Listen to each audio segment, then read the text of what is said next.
Bapa di surga, mohon jadikan pagi ini pagi yang penuh dengan pencerahan yang dari Engkau. Layakkan setiap kami mengerti firman-Mu ini.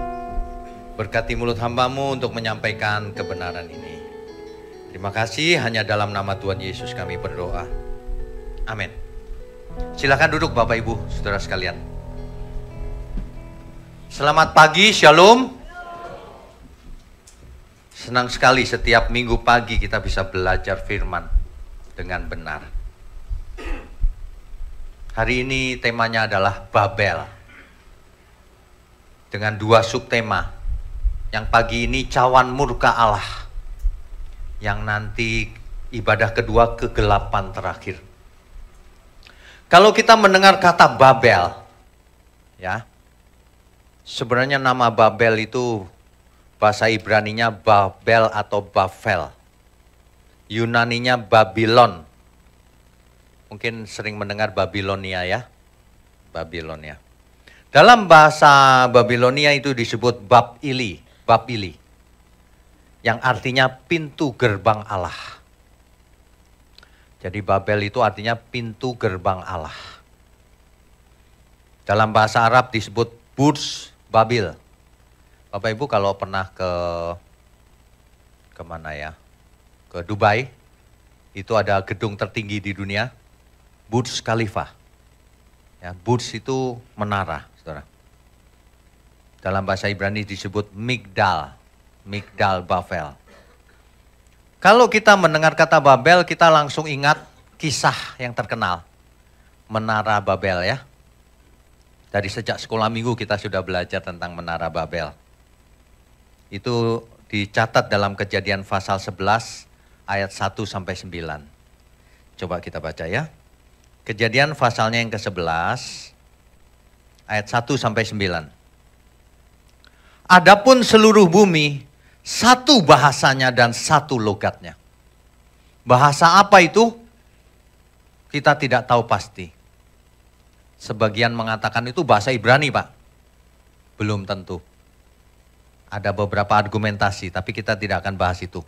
Ayat 2. Maka berangkatlah mereka ke sebelah timur dan menjumpai tanah datar di tanah Sinear. Tanah Sinear itu letaknya ada di Mesopotamia, saudara. Tanah Sinear. Lalu menetapkan mereka di sana. Sinear itu artinya dia ada di dua sungai. Kalau Bapak Ibu lihat peta gitu ya, sungainya itu sungai Tigris dan Efrat. Di mana zaman dulu kita baca di kitab Kejadian, Taman Eden dialiri 4 sungai. Hari ini tinggal 2 sungainya, yang 2 lagi nggak tahu, mungkin terbenam di tanah. Ya, Efrat dan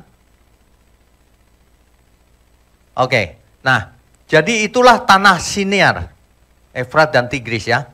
Ayat 3. Mereka berkata seorang kepada yang lain, marilah kita membuat batu bata dan membakarnya baik-baik.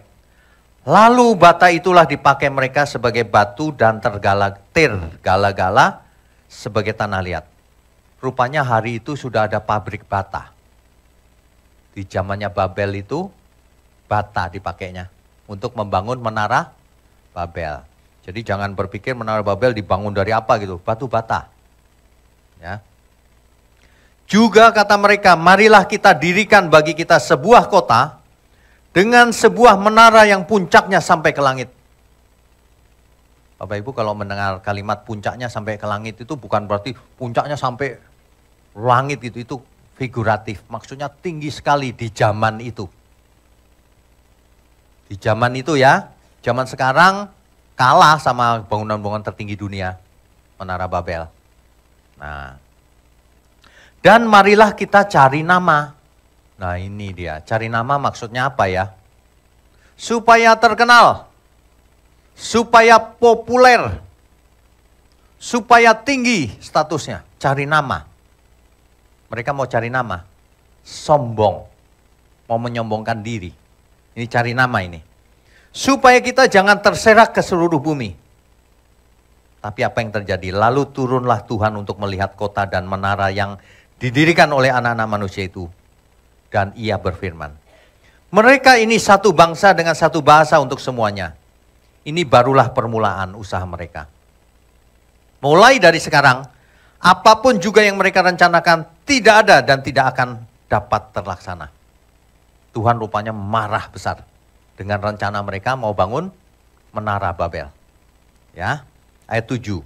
Baiklah kita turun dan mengacau balaukan di sana bahasa mereka, sehingga mereka tidak mengerti lagi bahasa masing-masing. Ini dalam kalimat-kalimat begini banyak pertanyaan tuh. Kita di situ siapa, Pak? Nah, itu topik yang lain nanti ya, suatu hari ya. Demikianlah mereka diserahkan Tuhan dari situ ke seluruh bumi, dan mereka berhenti mendirikan kota itu. Itulah sebabnya sampai sekarang nama kota itu disebut Babel. Karena disitulah dikacau balaukan Tuhan bahasa seluruh bumi, dan dari situlah mereka diserahkan Tuhan ke seluruh bumi. Awal mulanya itu. Bapak Ibu, saya anjurkan untuk mendengar online Bible Study di sesi ke-11 kalau nggak salah. Itu tentang bagaimana serakan menara Babel itu, sebagian lari ke Cina orangnya. Bukti-buktinya ada semua. Makanya huruf Cina itu menceritakan kitab Kejadian. Nanti didengar kalau nggak percaya. Itu buktinya ada. Sampai hari ini boleh dicek sendiri bahasa itu. Tulisan-tulisan itu. Ya. Nah, yang jadi masalah adalah kenapa Tuhan marah. Nah, di ayat ke-9 di situ dikatakan Babel. Maka kota itu disebut Babel. Babel itu artinya kekacauan, kebingungan, confusion. Ya. Bahasa Ibrani yang mirip dengan Babel itu balal. Kata kerja, to confuse, mengacau balaukan. To make unclear, membuatnya tidak jelas. Itu ayat 9-nya ya. Sehingga terjadi bangsa-bangsa dan bahasa-bahasa. Ya. Jadi Tuhan marah besar. Kota Babel ini, kalau sekarang itu Irak, saudara. Letaknya 80 km di selatan Baghdad. Hari ini. Itu Babel zaman dulu.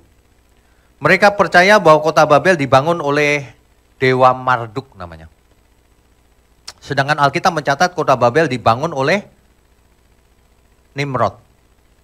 Tapi mereka percaya kota Babel itu dibangun oleh Dewa Marduk. Ya. Kalau kita lihat bentuknya menara itu jangan dibayangkan kayak menara zaman sekarang. Itu namanya zigurat. Di Irak sekarang masih ada, tapi bukan menara Babelnya. Zigurat yang lain. Zigurat of Ur. Zigurat Ur ya. Ur itu kotanya Abraham. Ya. Nah, di situ masih ada sampai hari ini. Dia batu bata ditumpuk ke atas gitu. Nah, masalahnya kenapa Tuhan marah? Apa yang membuat Tuhan marah? Sedangkan hari ini Burj Khalifa menjulang tinggi, paling tinggi di dunia. Tuhan gak marah? Kenapa hari itu marah sekali? Bukan karena tingginya menara. Bukan, hari ini jauh lebih tinggi. Seluruh gedung di dunia. Karena itu lambang kesombongan manusia. Mencari nama, ingin ditinggikan. Itu membuat Tuhan marah. Makanya Tuhan benci kesombongan. Hari ini kalau ada orang yang sombong sekali, dia belum mengerti bahwa Tuhan marah karena kesombongan. Tapi ada yang membuat Tuhan lebih marah lagi. Rupanya menara Babel itu, menara di zaman itu, di kota Babel itu. Kota Babel itu di dalam kotanya itu banyak menara rupanya. Yang disebut dengan zigurat tadi. Nah, menara itu biasanya di paling puncaknya dibangun suatu kuil penyembahan. Nah, dalam hal ini menyembah dewa Marduk. Marduk itu yang membangun kota, kata mereka. Marduk, itulah yang Tuhan marah sekali. Kamu meninggikan Marduk, tidak memandang aku sama sekali. Itu yang membuat Tuhan sangat marah. Manusia menyombongkan dirinya, mau menyembah yang lain, mau mengabaikan Tuhan. Dan ini membuat marah sekali. Makanya kalau manusia mencari nama, itu sebelum zamannya manusia dulu di surga, ada yang suatu makhluk surgawi, Lucifer ya. Dia mencari nama, saudara. Aku hendak naik mengatasi bintang-bintang Allah. Ingin menyamai yang maha tinggi. Dia mau cari nama. Padahal dia sudah punya nama sebenarnya. Di surga dia sudah punya wilayah kekuasaan. Tapi ia ingin menyamai yang maha tinggi. Waduh, ini benar-benar mencari nama yang membuat Tuhan marah besar. Bapak Ibu kalau mengikuti online Bible Study, sekarang kita sudah sampai ke kitab Yesaya. Nanti kita akan bahas sedikit tentang ini nih. Ayat di mana Yesaya itu menulis ejekan bagi Raja Babel. Dan itu bisa diinterpretasikan iblis, bisa diinterpretasikan itu Raja Babel Pak. Ada debat seperti itu. Tapi kita nggak perlu debat. Nanti Bapak Ibu dengar saja di online Bible Study. Makanya Lucifer mencari nama, dibuang ke bumi. Dikutuk menjadi setan atau iblis. Demikian juga modus yang sama. Hawa dan Adam digoda supaya menjadi sama dengan Allah. Meninggikan diri. Dibaca itu. Adam, Hawa disuruh makan buah itu, ditawarin buah itu nggak mau kan? Nanti mati aku. Lalu iblis berkata, sesungguhnya kalau kamu makan itu kamu nggak mati. Tapi menjadi seperti Allah. Mau meninggikan diri. Tuhan marah besar. Diusir dari Eden. Demikian juga Babel. Babel ini menunjukkan apa sebenarnya? Kalau kota Babel itu saja, menara Babel di zaman itu membuat Tuhan marah. Karena mereka mengadakan penyembahan yang lain. Itu membuat marah loh. Hati-hati ya saudara. Menara Babel itu, tadi itu di tanah Sinear ya, negeri dua sungai. Sungai Tigris dan Efrat. Di Babel di zaman kuno itu, terkenal sebagai pusat ilmu astrologi.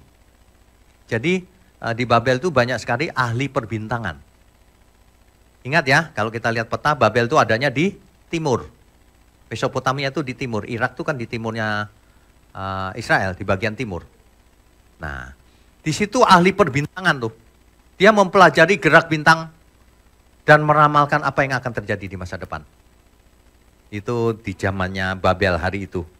Untuk meramal apa yang terjadi masa depan. Bapak Ibu bisa baca di Yesaya 47 ayat 12 sampai 15 nanti, ya.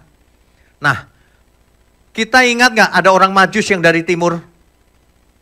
Kemungkinan besar itu orang dari daerah ini. Kan Alkitab mencatat dari timur kan? Dari timur tuh ini areanya. Yang ahli astrologi. Bukan astronomi, astrologi. Yang mistis. Gerakan bintang dia tahu ini ada sesuatu nih. Gitu. Nah, tapi rupanya mereka pun dipakai Tuhan. Dia lihat ada bintang yang aneh. Seorang raja akan lahir. Nah, itu dipakai itu. Jadi orang Majus itu kemungkinan besar dari daerah ini. Babel. Atau Persia. Atau Mesopotamia zaman dulu ya. Jadi bukan daerah ke timur lagi, India atau mana, bukan. Daerah situ ya. Nah, jadi Tuhan itu marah sekali. Jangan buat Tuhan marah, saudara. Kenapa Tuhan marah? Apakah Tuhan itu pemarah? Apakah Tuhan itu ingin disanjung-sanjung? Kau jangan punya yang lain, nyembah aku aja gitu. Apa Tuhan itu haus disembah gitu? Kita harus mengerti kenapa Tuhan marah. Yakobus 4 ayat 5. Yakobus pasal 4 ayat 5.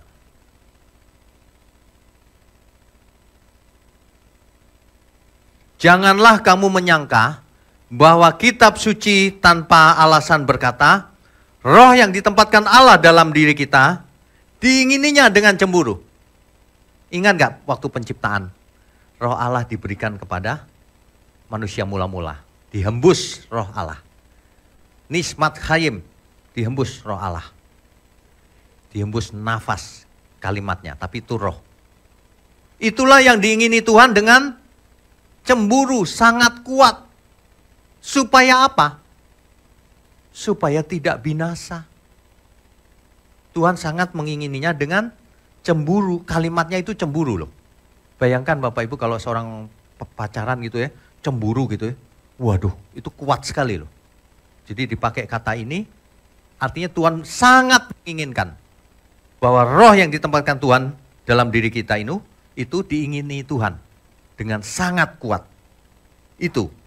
Jadi Tuhan sangat murka jika manusia berpaling pada yang lain. Berpaling pada yang lain itu selingkuh, tidak setia, pejinah rohani. Itu dianggap berzina itu. Manusia hari ini banyak yang berzina. Berpaling pada yang lain. Enggak Pak, enggak berpaling pada patung. Bukan patung. Ada banyak berhala yang tidak kelihatan. Di otak manusia yang nomor satu uang. Nah itu berhala itu. Itu tidak setia itu. Hati-hati loh saudara. Uang itu punya sisi dua. Bisa jadi alat, bisa jadi tuan. Kita bisa jadi tuannya atau kita bisa jadi hambanya. Bahaya loh. Tuhan marah besar. Kenapa Tuhan marah besar? Supaya kita tidak binasa. Itu intinya. Sebab itu Allah adalah Allah yang cemburu, kata Alkitab. Coba kita baca Keluaran 34 ayat 14. Keluaran pasal 34 ayat 14. Sebab janganlah engkau sujud menyembah kepada Allah lain. Karena Tuhan di situ YHWH ya, Adonai, yang namanya cemburuan adalah Allah yang cemburu. Namanya saja cemburuan. Maksudnya bukan cemburu kayak manusia cemburu gitu, bukan. Maksudnya Tuhan sangat menginginkan tidak ada yang binasa. Jadi kalau ada teologi yang mengajarkan sebagian selamat ditentukan, sebagian binasa, itu udah pasti salah. Itu melanggar asas paling dasar bahwa Allah tidak menginginkan seorang pun binasa. Ulangan 4 ayat 24. Sebab Tuhan Allahmu adalah api yang menghanguskan, Allah yang cemburu. Allah yang cemburu, saudara. Ada banyak sekali ayat-ayat yang mengatakan itu. Di perjanjian baru barulah kita mengerti bahwa Yohanes 1 ayat 12. Karena begitu besar kasih Allah akan dunia ini, sehingga ia mengaruniakan anaknya yang tunggal. Supaya barang siapa percaya dia tidak binasa, melainkan beroleh hidup yang kekal. Yohanes 1 ayat 12. Ayat 11 dulu. Ia datang kepada milik kepunyaannya. Tetapi orang-orang kepunyaannya itu tidak menerimanya. Ayat 12. Tetapi semua orang yang menerimanya diberinya kuasa supaya menjadi anak-anak Allah. Yaitu mereka yang percaya dalam namanya. Percaya dalam namanya itu bukan, oh namanya Yesus. Bukan. Nama itu mewakili pribadi. Pribadi si punya nama. Percaya dalam namanya itu mempercayakan diri. Bapak Ibu dengarkan minggu lalu ya. Iman yang benar itu bagaimana? Percaya yang benar itu bagaimana? Jadi Tuhan itu menginginkan menciptakan kita itu supaya kita jadi anak-anak Allah. Itu yang nomor satu, itu tujuannya. Makanya Allah adalah Allah yang cemburu. Kamu jangan jadi anak setan. Kau diciptakan jadi anak Allah. Makanya Allah cemburu. Awas ya kau ya selingkuh ya. Awas kau punya idola yang lain, punya ilah yang lain ya. Yang kau sembah ya. Itu. Dalam bahasa Alkitab, kamu akan minum cawan murka Allah. Itu bahasa puitisnya ya. Minum cawan murka. Artinya kamu akan dimarahin oleh Allah, kamu akan binasa. Sudah dipilih jadi anak, malah pilih jadi yang lain. Ya. Sesungguhnya engkau pilih aku untuk jadi anakmu Tuhan. Enak loh dipilih jadi anak. Lah kok pilihnya yang lain? Punya bapak yang baik kok pilih bapak yang lain? Amin saudara. Bapa pilih kita jadi anaknya. Ingat baik-baik. Jangan kau selingkuh. Jangan kau pilih bapak yang lain. Ia Allah yang cemburu. Kecemburuannya justru menyelamatkan kita. supaya kita tidak pindah ke lain hati. Supaya kita tidak punya kekasih-kekasih yang lain dari dunia ini. Itulah kecemburuan Allah yang dibahasakan oleh Rasul Paulus, cemburu ilahi. Bukan cemburu manusiawi, cemburu ilahi. Ya, ini luar biasa loh. Hidup kita itu seperti nyanyian. Bukan hanya nyanyian nada, hidup kita itu bisa didengar. Merdu apa enggak hidup kita itu di telinga orang lain? Apakah hidup kita itu aromanya harum bagi orang lain? Itulah iman yang benar. Kalau setiap hidup kita ini bisa dicium aroma surgawinya. Ya, banyak orang punya iman cuma di pikirannya, setuju doang. Tapi tidak, nada-nada hidupnya tidak merdu di hadapan Tuhan. Jangan di hadapan Tuhan, di hadapan manusia lain saja tidak merdu. Mulai hari ini ya Bapak Ibu ya, setiap kita melakukan sesuatu yang lain, ingat tuh, kita sedang menyanyi untuk Tuhan. Lewat nyanyian hidup kita. Amin ya semua ya. Saudara, bicara soal Babel,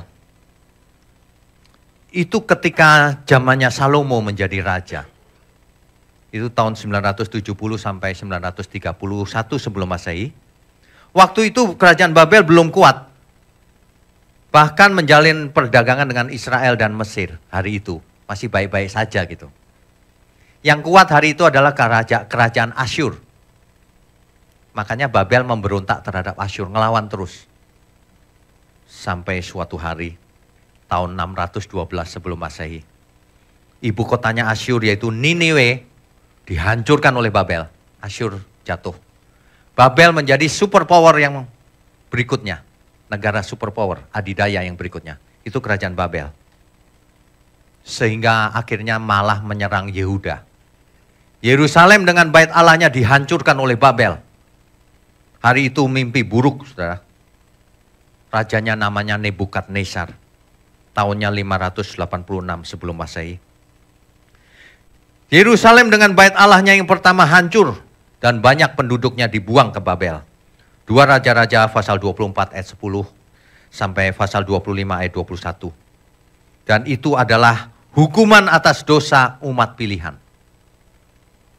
Israel ini hendaknya menjadi pelajaran buat kita semua. Ia dipilih menjadi umat pilihan. Tetapi ia tidak setia. Ia selingkuh, saudara. Ia menyembah dewa-dewa asing. Baal dan sebagainya.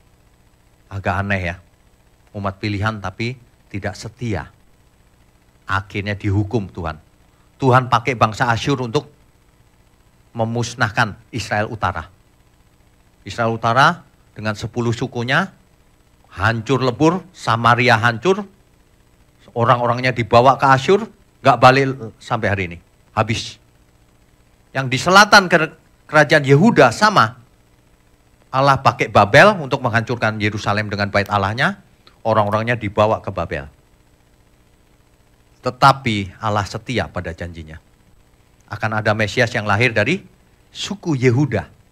Sehingga inilah yang kembali dari Babel suatu hari. Babel dan Asyur ini dipakai Tuhan bukan karena ia baik. Mereka itu jahat sekali. Hanya dipakai alat untuk menghukum umat pilihan. Itulah sebabnya Babel menjadi simbol kejahatan. Yang menghancurkan bait Allah loh. Yang menghabisi Yehuda. Menjadi simbol kejahatan Babel ini. Nah, jadi kalau kita belajar Babel, itu di perjanjian lama, itu terkenal dengan akhirnya Yerusalem dan bait Allah hancur, habis. Bayangin ya, umat Israel itu begitu bangga punya Allah yang hadir di bait Allah. Yerusalem pusat ibadah. Loh kok hancur sama raja kafir, Babel. Waduh, habis. Hari itu Israel musnah dari peta dunia. Habis semua. Sehingga di Samaria bagian utara diduduki oleh Asyur. Yang di selatan habis. Itulah sebabnya di zamannya Tuhan Yesus, kenapa orang Yahudi benci terhadap orang Samaria. Padahal Samaria itu ibu kota Israel Utara. Kenapa benci? Karena Samaria diduduki oleh Asyur. Jadi yang ada di situ itu adalah bangsa Asyur yang kawin campur dengan sisa-sisa Israel yang masih tinggal. Jadi musuhan. Itulah di zamannya Tuhan Yesus. Samaria itu. Asal usulnya di situ. Nah, akhirnya Babel dikalahkan oleh Persia. Dihabisi juga. Karena Tuhan mau habisi Babel. Babel itu jahat. Ya, Raja Persia Kores Agung namanya. Kores kedua. Dia membawa tawanan umat pilihan tadi pulang ke Yerusalem. Zaman baru dimulai lagi. Ya. Jadi sampai di sini kita tahu bahwa Babel di Perjanjian Lama itu begitu ceritanya. Tapi ingat ya Bapak Ibu saudara sekalian dimanapun saudara berada. Kalau kita belajar Alkitab itu jangan berhenti. Perjanjian Lama, udah berhenti, udah ngerti. Salah. Perjanjian Lama tetap harus dilanjutkan ke Perjanjian Baru. Apa maksudnya? Apa dampaknya dalam hidup kita? Bahkan Perjanjian Baru yang di Alkitab dilanjutkan sampai hari ini. Jadi apa implikasinya dalam hidup kita? Kalau nggak ada gunanya untuk apa kita baca? Pasti ada hikmat yang Tuhan titipkan dalam setiap firman-Nya. Amin. Oleh sebab itu, jangan belajarnya Perjanjian Lama terus. Perjanjian Lama harus diteruskan Perjanjian Baru. Bahkan dicari maknanya dalam hidup kita hari ini. Apa artinya Babel di Perjanjian Baru? Nah, ini yang penting. Ada yang mengartikan Babel itu adalah kekaisaran Roma. Karena Roma jahat sekali itu. Di hari itu Roma jahat banget, saudara. Di zamannya Tuhan Yesus itu. Kekaisaran Roma menindas rakyat. Kan menjajah Israel tuh. Menindas rakyat, pajak digede-gedein, kekerasan militer, mempraktekkan hukuman yang sangat brutal. Hukuman mati di kayu salib. Itu Roma itu. Setelah zaman itu gak ada lagi hukuman salib. Karena itu sangat kejam tuh. Itu Roma itu. Lalu Roma mengadakan genosida. Genosida tahu ya? Penghapusan etnis. Yerusalem dihancurkan habis semua, mau dibunuh semua Yahudi. Termasuk bait Allahnya yang kedua. Tahun 70 Masehi. Ini sudah Masehi nih, tahun 70. 40 tahun setelah zamannya Tuhan Yesus naik ke surga. Kira-kira 40 tahun. Nah itu Roma yang berkuasa. Kaisar Nero sangat kejam. Menganiaya orang Kristen. Ya. Itulah sebabnya Kaisar Nero dilambangkan bilangan namanya 666. Antikris. Sebab apa? Waduh, Kaisar Nero itu benar-benar deh. Dia membakar kota Roma. Lalu dia menuding orang Kristen yang bakar. Waduh, akibatnya dibunuh. Orang Kristen dibunuh, disate. Waduh, gak karu-karuan kejamnya. Dikasih makan ke binatang, ke singa. Waduh, Nero ini benar-benar saudara. Pembakaran kota Roma itu 64 tahunnya, 64 Masehi. Ya. Lalu, nah ini yang nggak bisa dibayangkan ada orang sekejam itu. Di tamannya Nero, Kaisar Nero, di tamannya ini, itu lilinnya itu manusia. Manusia, orang Kristen dijadikan lilin sama Kaisar Nero. Makanya Yohanes di kitab Wahyu menulis bilangannya 666, antikris. Ya, hati-hati. Nubuatan itu tidak hanya berlaku hari itu. Nubuatan itu selalu cerita masa depan, satunya lagi. Ya, itu cerita lain lagi nanti. Suatu hari ya, nggak berapa lama lagi saya akan khotbahkan itu. AI, Artificial Intelligence, dan 666. Yang lalu kan COVID tuh, orang sudah pakai vaksin sebagai chip 666, nggak berhasil. Karena nggak terbukti kan, pembohong besar orang-orang itu. Sebelum mereka bohong dengan artificial intelligence, saya mau khotbahkan artificial intelligence. Nggak ada hubungan dengan 666. Itu udah bisa saya tebak nanti ini dipakai nih buat nakut-nakutin orang doang. Ya, Mengumpan orang Kristen. Waduh, ini Nero benar-benar. Ada pertunjukan sirkus. Orang Kristennya diumpanin ke singa, dimakan. Gila ini, si Nero ini gila benar. Akhirnya Nero malah bunuh diri. Tahun 68 Masehi. Nero berkata begini, saudara. Suatu hari nanti, nama Kristus gak ada di bumi. Yang ada Nero. Gitu. Saking sombongnya, gila gak? Hari ini, hari nama Yesus dikenal seluruh dunia. Nama Nero. Bapak Ibu kalau punya ya, kalau punya anjing ya, namanya Nero. Nero, Nero, Nero, gitu. Hari ini gak ada orang pakai punya nama Nero. Sombongnya minta ampun. Kejam, sombong, akhirnya bunuh diri. Tragis ya. Kejahatan itu luar biasa. Setan itu luar biasa loh. Manusia dipakai setan. 666 itu manusia yang dipakai setan itu. Untuk apa? Untuk membinasakan. Karena proyek satu-satunya itu keselamatan sebenarnya. Bait Allah yang kedua akhirnya dihancurkan oleh Kaisar Romawi. Vespasian itu. Bagian dari perang Yahudi melawan Romawi. Pada tahun 66 Masehi sampai 73 Masehi itu. Ya.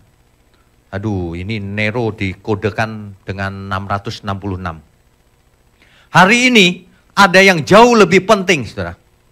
Untuk kita mengerti tentang metafora atau lambang dari Babel. Lambang dari Babel hari ini itu apa sebenarnya? Yesaya pasal 14. Bicara soal ejekan kepada Raja Babel. Ini semua orang mungkin sudah baca ini. Gak apa-apa, kita baca lagi. Yesaya pasal 14, ayat 4-nya aja deh, nanti dibaca lengkapnya di rumah ya. Maka engkau akan memperdengarkan ejekan ini tentang Raja Babel, dan berkata, wah, sudah berakhir si penindas, sudah berakhir orang lalim. Pasti yang dimaksud Raja Babel ini Nebukadnezar hari itu. Ya, pasti. Tetapi ada yang terselip di ayat 12 sampai 15. Wah, engkau sudah jatuh dari langit, hai bintang timur putra fajar. Engkau sudah dipecahkan dan jatuh ke bumi, hai yang mengalahkan bangsa-bangsa. Engkau yang tadinya berkata dengan dalam hatimu, aku hendak naik ke langit. Aku hendak mendirikan tahtaku mengatasi bintang-bintang Allah. Dan aku hendak duduk di atas bukit pertemuan jauh di sebelah utara. Aku hendak naik mengatasi ketinggian awan-awan, hendak menyamai yang maha tinggi. Ini bisa diartikan ejekan terhadap Raja Babel, betul?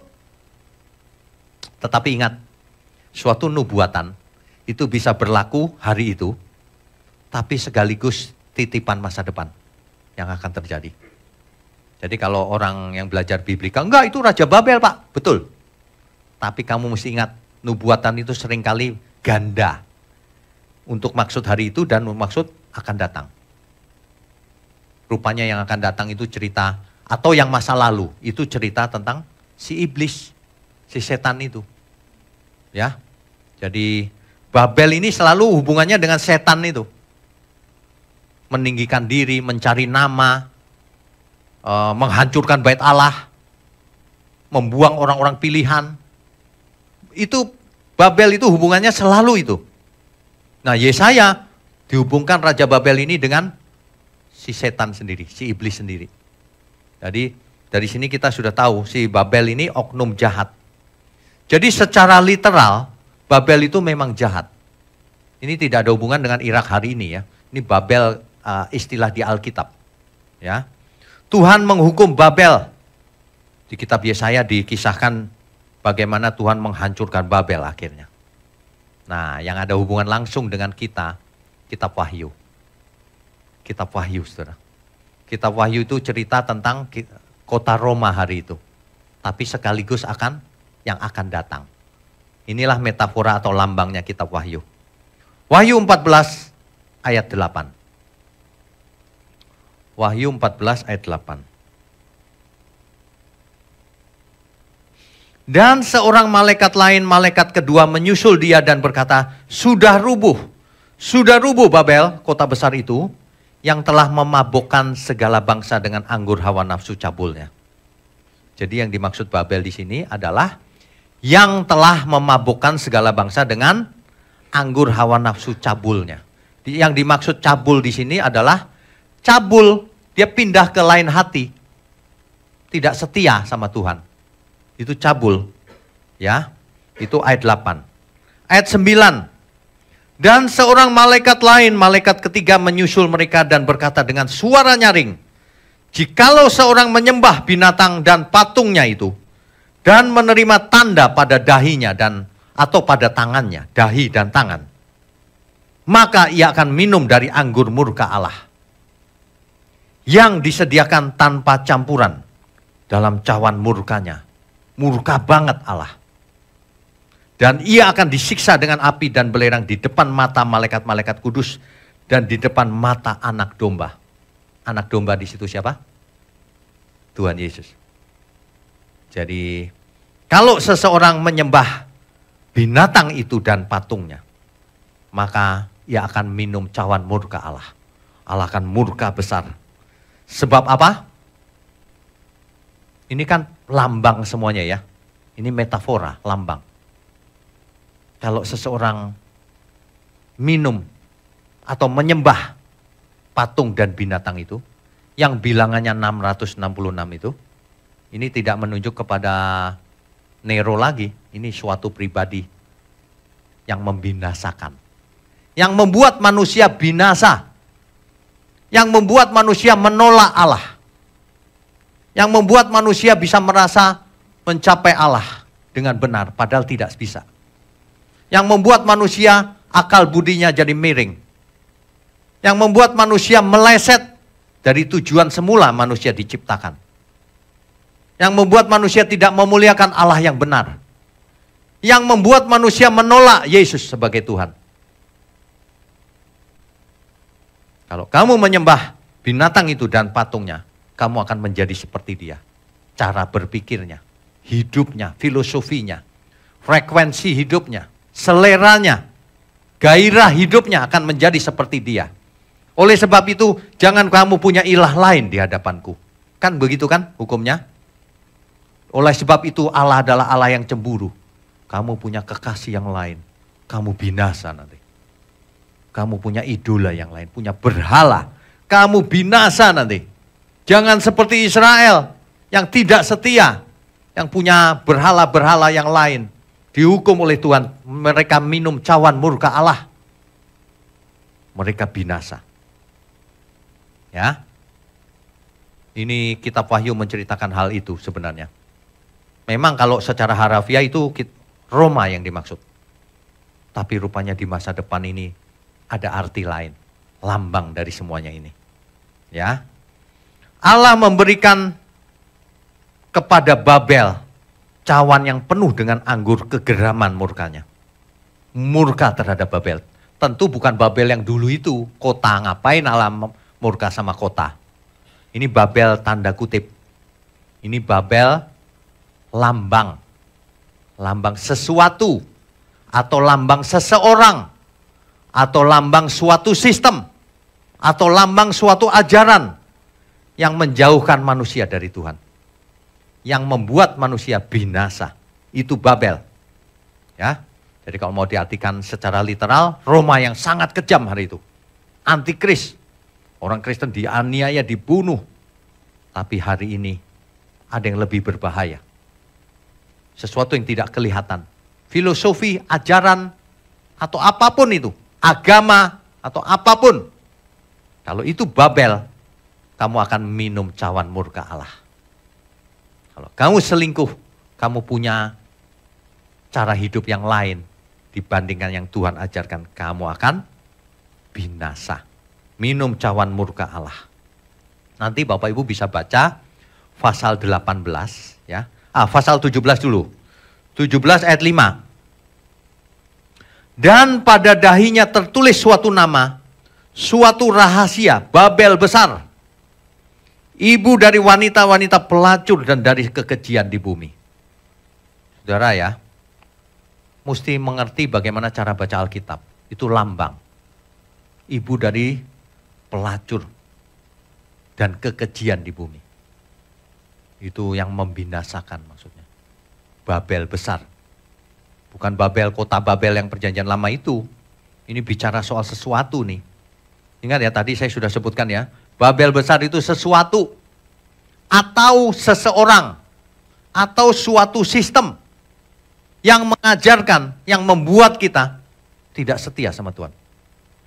Yang menyeret manusia ke dunia binasa.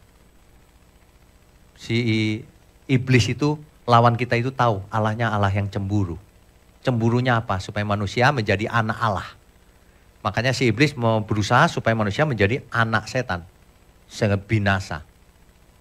Supaya manusia minum cawan murka Allah. Ya. Jadi Babel itu artinya itu, jangan diartikan Roma. Roma sudah berlalu, Roma sudah nggak ada, untuk apa? Ada arti lain rupanya. Ya. Nanti dibaca Babel, kitab Wahyu pasalnya yang ke-18. Jadi ayat 2, ayat 3, ayat 4 dan seterusnya. Nanti dikatakan di situ, Babel itu kediamannya roh-roh jahat. Ya. Terus di situ dikatakan, hai umatku, pergilah. Pergilah dari sana. Hai orang-orang kudus, pergilah dari sana supaya kau selamat. Jangan kau tinggal di Babel. Babel bukan Babel hari ini Irak ya. Babel tanda kutip. Jangan kau ikut dia. Nanti kau binasa. Babel di perjanjian baru itu adalah kekuatan jahat.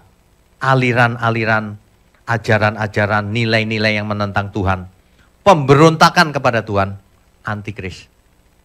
Itu Babel. Makanya kalau tema kita Babel ini, kalau bacanya nggak jeli, nanti meleset cuma Roma. Bukan, hari ini kita jangan ikut Babel, jangan tinggal di Babel besar itu. Dia seperti pelacur, saudara. Kamu jangan tertarik sama dia. Dia seperti pelacur, pusat kekejian di bumi. Manusia yang menolak Tuhan Yesus itu kekejian bagi Tuhan. Sebab Bapa sangat mengasihi manusia, dia kirim anaknya yang tunggal. Supaya kita selamat. Lah kok ditolak? Wah, itu kekejian loh. Allah murka, membinasakan. Kecemburuannya membinasakan, menghanguskan. Makanya nanti di akhir dari zaman ini, Tuhan Yesus datang, semua dibinasakan. Kecuali orang-orang kudus Tuhan. Dibawa naik ke langit baru, bumi baru. Ya. Di kitab Ulangan itu diajarkan berulang kali. Jangan kamu beribadah kepada Allah lain. Nanti Tuhan murka. Di kitab Wahyu akhirnya ada dua pilihan. Ada dua pilihan. Saudara. Seseorang manusia hidup itu mau pakai tanda apa di dahi dan di tangannya?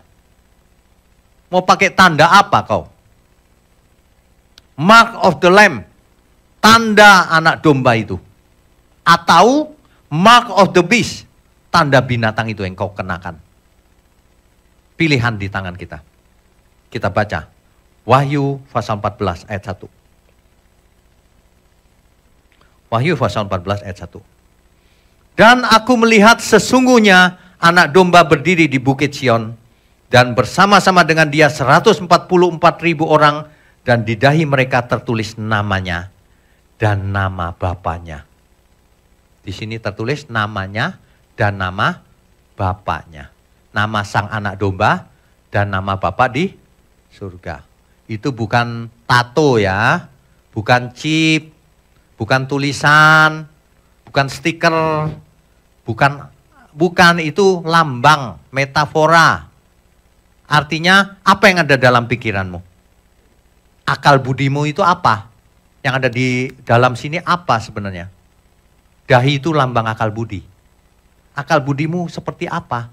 Makanya kitab Roma pasal 12 ayat 1 dan 2. Berubahlah menurut pembaharuan budimu. Akal budimu dirubah supaya engkau mengenakan tanda itu. Sang anak domba dan Bapa di surga. Supaya kau punya gairah cara berpikir, cara hidup seperti Tuhan Yesus. Itu maksudnya sebenarnya. Kalau orang nggak mengerti, terus bagaimana? Firman itu berkuasa. Jangan dirubah-rubah ajaran. Mark of the Lamb, kenakan tanda sang anak domba dalam hidup kita. Taruh di dahimu. Maksudnya kenakan dalam akal budimu. Sebaliknya lawannya, ini sang Babel nih sebenarnya. Mark of the beast, tanda binatang itu. Ayat 4-nya. Mereka adalah orang-orang yang tidak mencemarkan dirinya dengan perempuan-perempuan. Tunggu, ini benar nggak ini? 14 ayat 9. 9. Dan seorang malaikat lain, malaikat ketiga, menyusul mereka dan berkata dengan suara nyaring. Jikalau seorang menyembah binatang dan patungnya itu, dan menerima tanda pada dahinya dan pada tangannya, nah, maka ia akan minum dari anggur murka Allah, cawan murka Allah. Jadi, clear sebenarnya. Jangan kita mau menempelkan apa di dahi dan tangan kita itu. Nama sang anak domba dan Bapa di surga. Sementara banyak orang menempelkan di dahinya nama binatang itu dengan tangannya. Ini menggambarkan akal budinya, tangan menggambarkan apa yang ia kerjakan. Perbuatannya. Jadi seseorang bisa dilihat hari ini, apakah dia milik Babel besar, sang pelacur itu, atau milik Tuhan. Dengan cara lihat tanda di dahinya dan di tangannya. Maksudnya apa? Lihat bagaimana ia berpikir. Lihat bagaimana pola pikirnya bagaimana. Lihat apa yang ia kerjakan. Nanti akan kelihatan apa yang ada di tanda di dahi dan tanda di tangan. Itu bukan chip, ya. Amin, saudara. Kalau kita beri kemuliaan untuk Tuhan. Kalau kita mengerti hal ini, waduh, sudah selesai hidup kita. Terima kasih Tuhan. Aku mau semuanya milik-Mu Tuhan. Aku mau berikan semuanya, persembahkan seluruh hidupku untuk Tuhan. Tidak ada yang kuingini di bumi selain Engkau. Kan gitu mestinya ya. Lu mau cari apa? Mau cari uang? Carilah yang benar, kerja keras. Mau pinter, belajarlah yang benar. Caranya yang benar. Yang adil, yang jujur. Yang memberkati sesama. Jangan jadi orang aneh, hidup sekali aneh, merasa mengenakan tanda Tuhan, tapi hidupnya aneh. Waduh, bagaimana ini ya? Kita itu tidak boleh hitung-hitungan sama Tuhan. Tuhan sudah berkati semuanya, bahkan ia cemburu pada kita. Ia cemburu, kamu jangan selingkuh, kamu nanti binasa. Kalau Tuhan bilang sembahlah aku itu maksudnya bukan Tuhan senang disembah-sembah, bukan. Supaya kita datang kepadanya. Kalau kita datang kepadanya, nanti kamu selamat anakku. Kamu jadi anak. Gitu loh maksudnya. Ada orang yang bertanya sama saya, Tuhan itu kok sukanya disembah-sembah ya si Pak? Sukanya dipuja-puja gitu. Bukan, kamu salah ngerti nak. Supaya kita tidak binasa. Supaya kita tidak lari ke yang lain. Supaya kita tidak ditipu oleh bapak segala pembohong itu. Itu kodenya apapun sama aja. Mau 666, mau Babel, mau iblis, mau antikris. Sama itu satu varian. Varian itu apa ya? Satu jenis, satu golongan, satu gerombolan. Biar jelas. Habis saya cari kata-kata apa ya supaya jelas gitu loh. Kita itu benar-benar aduh terima kasih Tuhan. Siapakah kita? Kita Mazmur aja berkata gini, malaikat aja heran loh. Siapakah manusia? Sehingga engkau perhatikan. Bahkan engkau jadikan hampir sama dengan Elohim. Aduh, tapi banyak manusia itu nggak tahu diri memang. Ya, itu malaikat kalau apa ya? Kalau kita nanya malaikat gitu ya misalnya ya. Kat, manusia itu kurang apa ya Kat? Malaikat jawab pasti, kurang ajar. Habis dikasih anugerah, dikasih semuanya udah disayang. Semua udah ada, apa yang belum ada sekarang? Sudah diampuni. Sudah dikasih Roh Kudus, materai bahwa kita milik Tuhan, ya kan? Apalagi? Dikasih firman Tuhan yang benar. Supaya kita mengalami perubahan akal budi. Supaya pola pikir mindset kita berubah. Jadi anak Allah.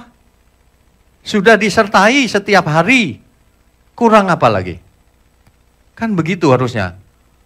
Makanya ya, kalau ajaran itu sampai ngajarin hitung-hitungan sama Tuhan, waduh, saya nggak ngerti deh. Mempersembahkan sama Tuhan nanti dibalas Tuhan, aduh, jauh banget dari kebenaran itu.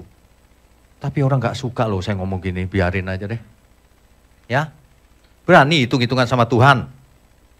Mestinya kita begini, saudara. Mestinya kita mengabdi, bukan hitung-hitungan. Bahkan kita nggak perlu ngomongin Tuhan, tolong berkati ya Tuhan. Kamu nggak kenal aku, kata Tuhan. Aku mau berkati kamu, tapi kamu pasif sih. Kamu nggak mengerti kebenaran. Gimana? Orang yang bisa dipercaya akan diberkati lebih untuk melakukan pekerjaan Tuhan. Orang yang nggak bisa dipercaya malah dipakai oleh si iblis nanti untuk merusak pekerjaan Tuhan, untuk mengajarkan yang salah dan sebagainya. Makanya ya Bapak Ibu sebagai jemaat Tuhan, umat Tuhan, dimanapun berada, belajarlah. Supaya tidak bisa dibohongin oleh gerombolan Babel tadi. Kita sebut Babel aja itu sekarang. Ngajar aja sembarangan, manusia jadi nggak ngerti kebenaran. Ya. Amin, saudara. Saya undang semua untuk bangkit berdiri.